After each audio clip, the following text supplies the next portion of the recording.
여러분 안녕하세요. 35년간 대학병원 호흡기내과에서 수천 명의 폐렴 환자를 치료해온 김신명 교수입니다. 오늘은 정말 중요하고 심각한 이야기를 해드리려고 합니다. 혹시 여러분, 지난주 뉴스에서 본 이야기 기억하시나요? 75세 할머니가 감기 증상으로 며칠 집에서 지내시다가 갑자기 의식을 잃고 쓰러져서 응급실에 실려갔는데 이미 폐렴이 심각하게 진행된 상태였다는 안타까운 소식 말입니다. 제 진료실에서도 비슷한 일이 너무 자주 일어납니다.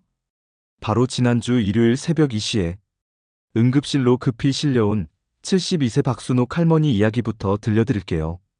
박순옥 할머니는 3일 전부터 가벼운 기침과 미열이 있으셔서 가족들과 함께 단순 감기로 생각하고 계셨어요.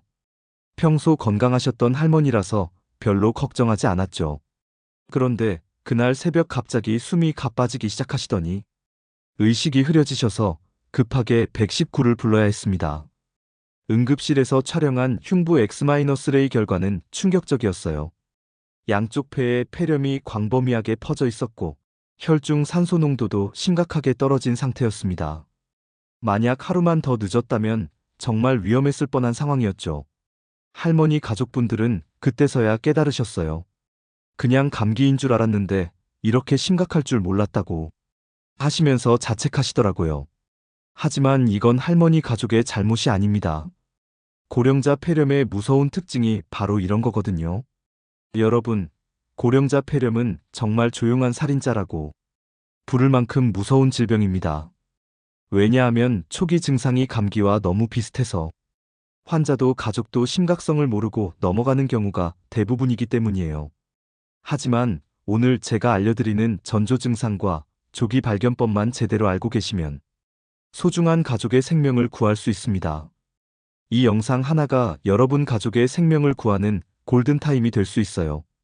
이 영상이 정말 중요하다고 생각되시면 구독과 좋아요 버튼을 먼저 눌러주세요. 그리고 주변 어르신들과 가족분들에게도 꼭 공유해 주시기 바랍니다. 한 분의 건강을 지키는 것이 곧 생명을 구하는 일이니까요. 먼저 고령자 폐렴이 왜 이렇게 위험한지부터 자세히 말씀드릴게요. 통계를 보면 정말 충격적입니다. 65세 이상 어르신들의 폐렴 발생률은 젊은 사람보다 무려 5배나 높아요. 면역력이 떨어지고 기침 반사가 약해져서 폐에 세균이나 바이러스가 들어와도 제대로 배출하지 못하기 때문입니다. 더 무서운 건 사망률이에요. 젊은 사람의 폐렴 사망률은 1-2% 정도인데 65세 이상은 10%, 80세 이상은 무려 20%까지 올라갑니다.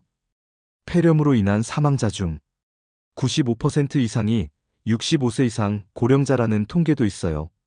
그런데 가장 큰 문제는 고령자 폐렴의 증상이 전형적이지 않다는 겁니다. 젊은 사람은 38-39도 고열이 나고 심한 기침과 가래가 나와서 금방 알 수 있지만 어르신들은 증상이 애매하고 서서히 진행되어서 늦게 발견되는 경우가 대부분이에요. 실제로 제가 치료한 환자들 중에서 고령자 폐렴의 30% 이상이 열이 없거나 미열만 있었고 40% 이상이 기침도 심하지 않았어요. 그래서 환자도 가족도 그냥 몸살이나 감기로 생각하고 지나가는 거죠. 이제부터 고령자 폐렴의 전조 증상을 하나씩 자세히 설명해 드릴게요. 정말 중요하니까 메모하시면서 들어주세요. 첫 번째 전조 증상은 평소보다 기운이 없어지는 것입니다. 이건 정말 중요한 신호인데 많은 분들이 놓치시는 증상이에요. 69세 김철수 할아버지 사례를 말씀드릴게요. 평소 정정하셔서 매일 아침 6시에 일어나 공원 산책을 하시던 분이었어요. 그런데 어느 날부터 아침에 일어나기 힘들어하시고 평소 즐겨 하시던 텔레비전 시청도 안 하시고 누워만 계시더라고요. 가족들이 아버지, 어디 아프세요? 라고 물어봤더니 특별히 아픈 곳은 없는데 그냥 기운이 없다고 하셨어요. 며느리분이 연세가 많으셔서 그러시나 보다라고 생각하고 2-3일 더 지켜봤는데 갑자기 의식을 잃고 쓰러지셔서 응급실로 가게 됐어요. 검사 결과는 폐렴이 상당히 진행된 상태였습니다. 만약 처음 기운이 없어 하실 때 병원에 갔다면 훨씬 쉽게 치료할 수 있었을 텐데 하는 아쉬움이 컸죠. 여러분, 고령자에게는 갑작스러운 전신 쇠약이나 무기력감이 폐렴의 가장 초기 증상일 수 있어요. 특히 평소 활동적이시던 분이 갑자기 기운이 없어 하신다면 반드시 주의 깊게 관찰하셔야 합니다. 두 번째 전조 증상은 식욕 부진과 탈수입니다. 이것도 나이가 들어서 입맛이 없나 보다라고 넘어가기 쉬운 증상이에요. 74세 이영희 할머니는 평소 밥 먹는 것을 굉장히 좋아하셨어요. 특히 딸이 해주는 된장찌개를 정말 맛있게 드셨는데 어느 날부터 밥을 잘 안 드시기 시작하셨어요. 처음에는 어머니 입맛이 없으시네라고 생각했는데 물도 잘 안 드시고 하루 종일 거의 아무것도 안 드셨어요. 그래서 딸이 걱정돼서 병원에 데리고 갔더니 폐렴 초기 진단을 받으셨죠. 폐렴이 진행되면 몸의 대사가 바뀌면서 식욕이 떨어지고 또 탈수가 생기면 폐의 가래를 뱉어내는 능력도 떨어져서 폐렴이 더 악화될 수 있어요. 그래서 평소보다 식사량이 갑자기 줄거나 물을 잘 안 드신다면 주의하셔야 합니다. 세 번째 전조 증상은 미열이 지속되는 것입니다. 젊은 사람의 폐렴은 보통 38도 이상 고열이 나지만 어르신들은 37.5도 정도의 미열만 나는 경우가 많아요. 76세 최명자 할머니는 3일 동안 37.3-37.6도 정도의 미열이 계속됐어요. 열이 그리 높지 않아서 가족들이 별로 걱정하지 않았는데 4일째 되는 날 갑자기 호흡곤란이 와서 응급실에 가게 됐죠. 고령자는 면역 반응이 약해서 감염이 있어도 고열이 잘 나지 않아요. 하지만 37.5도만 되어도 고령자에게는 의미 있는 발열이라고 볼 수 있어요. 특히 이런 미열이 2-3일 이상 지속된다면 반드시 병원에 가보셔야 합니다. 체온 측정할 때 주의사항도 말씀드릴게요. 아침에 일어나자마자 재지 마시고 식사나 운동 후 30분 정도 지나서 재세요. 그리고 하루에 2-3번은 재보셔서 평소 체온과 비교해 보시는 게 좋습니다. 네 번째 전조 증상은 기침의 양상이 바뀌는 것입니다. 이건 정말 중요한 관찰 포인트예요. 평소에 기침을 안 하시던 68세 박영수 할아버지가 어느 날부터 마른 기침을 하기 시작하셨어요. 처음에는 목이 좀 간지러우신가 보다라고 생각했는데 며칠 지나니까 기침할 때 숨이 가빠하시더라고요. 그리고 기존에 만성 기침이 있으시던 70세 김순희 할머니는 평소 하얀색 가래를 조금씩 뱉으셨는데 어느 날부터 노란색 가래가 나오기 시작했어요. 가래 색깔이 바뀐 것도 중요한 신호였죠. 기침의 변화에서 주의 깊게 봐야 할 점들을 정리해 드릴게요. 1. 평소 기침 안 하시던 분이 마른 기침을 시작한다. 2. 기존 기침이 갑자기 심해진다. 3. 가래 색깔이 하얀색에서 노란색이나 녹색으로 바뀐다. 4. 기침할 때 가슴 통증이 있다. 5. 다섯째, 기침 후에 숨이 가쁘다. 특히 노란색이나 녹색 가래가 나온다면 세균성 폐렴일 가능성이 높으니까 즉시 병원에 가셔야 해요. 그리고 가래에 피가 섞여 나온다면 더욱 심각한 상황일 수 있으니까 응급실로 가세요. 다섯 번째 전조 증상은 호흡이 가빠지는 것입니다. 이것도 단계별로 나타나는 경우가 많아요. 처음에는 평소 잘 오르시던 계단에서 숨이 차기 시작해요. 어느 날부터 1층만 올라가도 숨이 가빠하셨어요. 그 다음에는 평지를 걸을 때도 숨이 차기 시작합니다. 그리고 마지막에는 가만히 앉아 있어도 숨이 가쁜 상태가 되죠. 이렇게 되면 이미 폐렴이 상당히 진행된 상태예요. 호흡곤란을 평가하는 간단한 방법을 알려드릴게요. 평소와 비교해서 같은 활동을 했는데 숨이 더 차다면 1단계, 평소보다 적은 활동에도 숨이 차다면 2단계, 가만히 있어도 숨이 가쁘다면 3단계로 보시면 되어요. 2단계 이상이면 반드시 병원에 가셔야 합니다. 여기서 잠깐, 아직 구독 안 하신 분들 계신가요? 이런 생명을 구하는 중요한 정보들을 놓치지 않으시려면 구독 버튼과 알림 설정을 꼭 해주세요. 여러분의 구독 하나가 더 많은 분들의 건강을 지킬 수 있어요.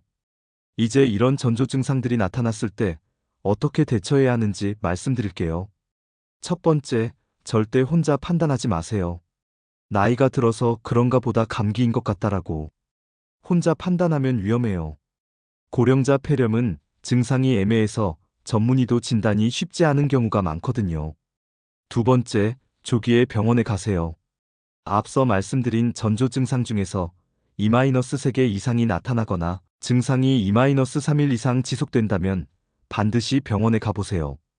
특히 37.5도 이상의 미열이 이틀 이상 계속되면 지체하지 마시고 가세요. 세 번째, 응급 상황을 구별하세요. 다음과 같은 증상이 나타나면 즉시 119에 신고하거나 응급실로 가야 해요. 호흡곤란이 심해서 말하기 어렵다. 의식이 흐려진다. 입술이나 손가락 끝이 파래진다. 혈압이 9060 아래로 떨어진다. 체온이 35도 아래로 떨어진다. 네 번째, 병원에 갈 때 준비사항입니다.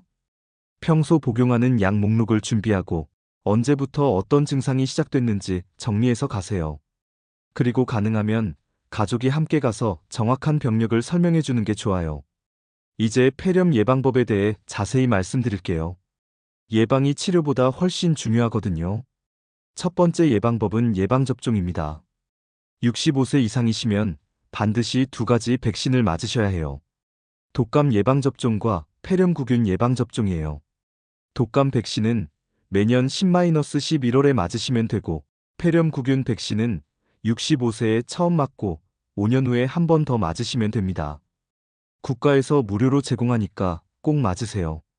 실제로 백신을 맞은 고령자들의 폐렴 발생률이 60-70% 감소한다는 연구 결과가 있어요. 그리고 폐렴에 걸리더라도 증상이 훨씬 가볍게 지나간다고 해요. 두 번째 예방법은 손위생입니다. 폐렴의 주요 원인인 세균과 바이러스는 주로 손을 통해 전파되니까 손 씻기가 정말 중요해요.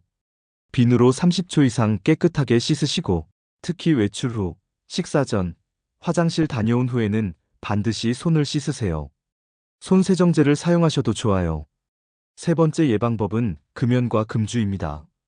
담배는 폐의 방어 기능을 떨어뜨려서 폐렴에 걸릴 확률을 5배나 높여요. 또 과도한 음주도 면역력을 떨어뜨리니까 주의하세요. 네 번째 예방법은 규칙적인 운동입니다. 가벼운 산책이라도 꾸준히 하시면 면역력이 높아져서 폐렴 예방에 도움이 됩니다. 하루 30분씩 주 3회 이상 걷기 운동을 권해드려요. 다섯 번째 예방법은 올바른 식생활입니다. 단백질과 비타민이 풍부한 음식을 드시고 충분한 수분 섭취도 중요해요. 특히 비타민 C와 아연이 면역력 향상에 도움이 됩니다. 여섯 번째 예방법은 구강위생입니다. 입안의 세균이 폐로 들어가서 폐렴을 일으킬 수 있어요. 하루 3번 양치질 하시고 틀니를 하신 분들은 매일 깨끗하게 관리해 주세요. 일곱 번째 예방법은 충분한 수면과 스트레스 관리입니다. 잠을 잘 자야 면역력이 유지되고 스트레스는 면역력을 떨어뜨리니까 적절히 관리하세요. 이제 폐렴 치료에 대해서도 말씀드릴게요. 조기에 발견하면 치료가 훨씬 쉬워져요. 세균성 폐렴은 항생제로 치료하고 바이러스성 폐렴은 증상 완화 치료를 합니다. 중요한 건 의사의 지시에 따라 정확한 용량과 기간을 지켜서 복용하는 거예요. 입원 기준도 알려드릴게요. 65세 이상이시면서 호흡곤란이 있거나 의식이 흐리거나 혈압이 떨어지거나 혈중 산소 농도가 낮다면 입원 치료가 필요해요. 집에서 치료하는 경우에도 주의사항이 있어요. 충분한 휴식을 취하시고 수분을 많이 섭취하세요. 그리고 기침이 나올 때는 억지로 참지 마시고 가래를 뱉어내는 게 좋습니다. 회복 중에는 무리한 활동을 피하시고 완전히 회복될 때까지 충분히 쉬세요. 그리고 폐렴에 한번 걸리신 분은 재발 위험이 높으니까 평소 건강관리에 더욱 신경 쓰셔야 해요. 마지막으로 실생활에서 바로 적용할 수 있는 팁들을 드릴게요. 매일 아침 체온을 재보세요. 37.5도 이상이 이틀 계속되면 병원에 가세요. 체온계는 귀 체온계나 이마 체온계를 사용하시면 편해요. 기침할 때는 휴지나 옷소매로 입과 코를 가리세요. 다른 사람에게 전파되는 것을 최대한 피해야 합니다. 실내 습도를 50-60%로 유지하세요. 습도가 낮으면 호흡기 점막이 마르면서 세균이나 바이러스에 대한 방어력이 떨어져요. 가습기를 사용하거나 젖은 수건을 걸어두시면 좋아요. 충분한 수면을 취하세요.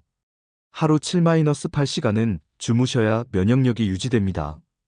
따뜻한 우유나 캐모마일 차를 드시면 숙면에 도움이 돼요. 스트레스를 줄이세요. 만성적인 스트레스는 면역력을 떨어뜨려서 감염에 취약하게 만들어요. 명상이나 요가, 취미 활동을 통해 스트레스를 관리하세요. 호흡 운동을 하세요. 폐 기능을 향상시키는 간단한 운동이 있어요. 코로 4초간 깊게 들이마시고 7초간 참았다가 입으로 8초간 천천히 내쉬는 복식 호흡을 하루에 10분씩 해보세요. 적절한 실내 온도를 유지하세요. 너무 덥거나 추우면 호흡기에 자극이 될 수 있어요. 18-22도 정도가 적당해요. 규칙적인 환기를 하세요. 하루 3번, 한 번에 30분씩 창문을 열어서 공기를 순환시켜 주세요. 특히 요리를 하거나 난방을 한 후에는 반드시 환기해 주세요. 개인 위생용품을 따로 사용하세요. 수건, 컵, 칫솔 등은 가족끼리도 따로 사용하시는 게 감염 예방에 도움이 돼요. 정기적으로 침구류를 세탁하세요. 베개 커버와 시트는 일주일에 한 번, 이불은 한 달에 한 번은 세탁하거나 햇볕에 말려주세요. 폐렴 예방과 회복에 좋은 음식들도 소개해 드릴게요. 비타민C가 풍부한 음식들부터 말씀드릴게요. 귤, 오렌지, 키위, 딸기, 브로콜리, 시금치 등이 면역력 향상에 도움이 됩니다. 하루에 비타민C 1000mg 정도 섭취하시면 좋아요. 아연이 많은 음식도 중요해요. 굴, 쇠고기, 닭고기, 견과류, 씨앗류의 아연이 풍부합니다. 아연은 면역세포의 기능을 향상시켜줘요. 오메가-3 지방산이 풍부한 생선도 좋아요. 고등어, 연어, 참치, 정어리 등을 일주일에 2-3번 드시면 염증을 줄이고 면역력을 높이는 데 도움이 됩니다. 프로바이오틱스가 들어있는 요구르트나 김치, 된장 등의 발효식품도 장 건강을 통해 면역력을 높여줍니다. 마늘과 생강도 천연 항생제 역할을 해요. 마늘의 알리신 성분과 생강의 진저롤 성분이 세균과 바이러스에 대한 저항력을 높여줍니다. 꿀도 좋은 식품이에요. 항균 작용이 있고 기침을 완화시켜주는 효과가 있어요. 하지만 당뇨병이 있으신 분들은 섭취량을 조절하셔야 해요. 물은 하루에 최소 8잔은 드세요. 충분한 수분 섭취가 가래를 묽게 해서 뱉어내기 쉽게 만들어줘요. 갑자기 어르신이 숨을 가빠하실 때 가족들은 너무 당황스럽겠죠? 이럴 때 어떻게 대처해야 하는지 응급처치법도 말씀드릴게요. 먼저 편안한 자세를 취하게 해드리세요. 상체를 약간 높게 해서 앉히거나 기대게 하면 호흡이 편해져요. 옷을 느슨하게 풀어드리고 목 주변의 스카프나 넥타이는 풀어주세요. 그리고 창문을 열어서 신선한 공기가 들어오게 해주세요. 의식이 흐려지신다면 즉시 119에 신고하시고 그동안 옆으로 눕혀서 토사물이 기도로 들어가지 않게 해주세요. 체온이 너무 높다면 미지근한 물로 이마와 목을 닦아주시고 반대로 체온이 너무 낮다면 담요로 덮어주세요. 하지만 가장 중요한 건 빨리 전문의의 진료를 받는 거예요. 응급처치는 어디까지나 임시방편이니까 지체하지 마시고 병원에 가셔야 합니다. 정기검진의 중요성도 강조하고 싶어요. 65세 이상이시면 1년에 한 번은 흉부 X-레이 촬영을 받으시는 게 좋습니다. 건강검진 때 함께 받으실 수 있어요. 만성질환이 있으신 분들은 더욱 주의하셔야 해요. 당뇨병, 심장질환, 신장질환, 만성폐쇄성폐질환이 있으시면 폐렴 위험이 높아지니까 평소 관리를 잘 하시고 정기적으로 병원에 가서 검사 받으세요. 약물 복용 중이신 분들도 주의사항이 있어요. 스테로이드나 면역억제제를 복용하시는 분들은 감염에 더 취약하니까 예방에 더욱 신경 쓰셔야 해요. 마지막으로 어르신을 돌보는 가족분들이 알아두셔야 할 점들이에요. 어르신의 평소 모습을 잘 관찰하세요. 평소와 다른 점이 있다면 주의 깊게 지켜보시고 필요하면 병원에 모시고 가세요. 어르신의 말씀을 잘 들어주세요. 별거 아니에요, 괜찮아요라고 하셔도 자세히 물어보시고 증상을 정확히 파악해주세요. 응급 상황에 대비하세요. 평소에 응급실 위치와 연락처를 알아두시고 119 신고 요령도 숙지해두세요. 건강정보를 기록해두세요. 언제부터 어떤 증상이 시작됐는지, 복용 중인 약은 무엇인지 정리해두시면 병원에서 진료받을 때 도움이 됩니다. 정기적으로 건강검진을 받도록 도와주세요. 혼자서는 병원 가기 어려우신 분들이 많으니까 가족이 함께 가주시는 게 좋아요. 여러분, 오늘 말씀드린 내용이 정말 많죠? 하지만 모든 내용이 생명을 구할 수 있는 중요한 정보들이에요. 특히 고령자 폐렴은 조기 발견이 생존율을 좌우하는 질병이거든요. 혹시 댓글로 궁금한 점이나 경험담이 있으시면 언제든 남겨주세요. 제가 직접 답변 드리겠습니다. 그리고 주변에 비슷한 증상을 겪고 계신 분들이 있으시면 이 영상을 꼭 공유해주세요. 이 영상이 도움이 되셨다면 좋아요와 구독 꼭 눌러주시고 알림 설정도 해주세요. 여러분의 작은 클릭 하나가 더 많은 분들의 건강을 지킬 수 있어요. 다음 시간에는 고혈압 관리의 모든 것에 대해 말씀드릴 예정이에요. 혈압약 없이도 혈압을 낮출 수 있는 자연요법과 생활습관 개선법을 자세히 알려드릴게요. 여러분의 건강한 노후를 위해 건강한 시니어 이야기가 항상 함께하겠습니다. 오늘도 건강하세요.